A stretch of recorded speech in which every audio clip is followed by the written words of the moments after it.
તો વાત કરી વલસાડની. વલસાડમાં લોકસભાની ચૂંટણીના અંતિમ પ્રચારમાં વલસાડ લોકસભા બેઠક ઉપર રાજ્યના નાણામંત્રી કનુભાઈ દેસાઈએ વાપી બજારમાં ડોર ટુ ડોર પ્રચાર કર્યો. નાણામંત્રી સાથે વાપી નગરપાલિકા કોર્પોરેટરો અને કાર્યકર્તાઓ બજાર બહાર નીકળ્યા હતા.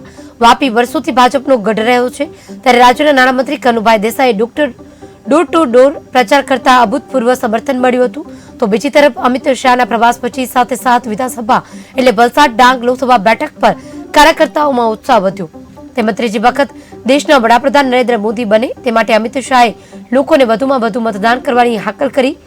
7 તારીખે લોકો વધુમાં વધુ મતદાન કરે તે નાણામંત્રીએ અહીં અપીલ કરી. 26 લોકસભાના ઉમેદવાર શ્રી ધવલભાઈ પટેલના પ્રચાર અર્થે સમગ્ર વાપી નગરપાલિકાની ટીમ ઉતરી છે અને સાથે શહેરના સર્વે કાર્યકર્તાઓ ઉતર્યા છે.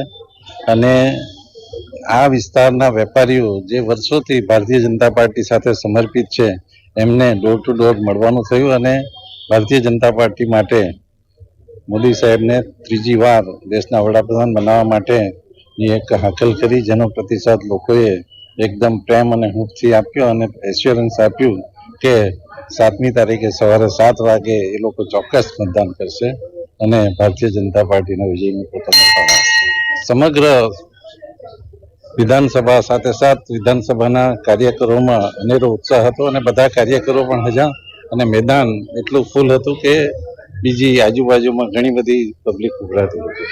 અમિત કરી કાર્યકરોના મનમાં એક નક્કી થઈ ગયું કે જે વિપક્ષી છે એમની પાસે કોઈ વડાપ્રધાન પદનો ઉમેદવાર નથી અને ભારતીય જનતા પાર્ટીએ આગળથી જ જાહેર કરેલ ઉમેદવાર આપણા મોદીજી છે, એટલે લોકોને એક તરફી મોદીજીને સમર્થન આપવા માટે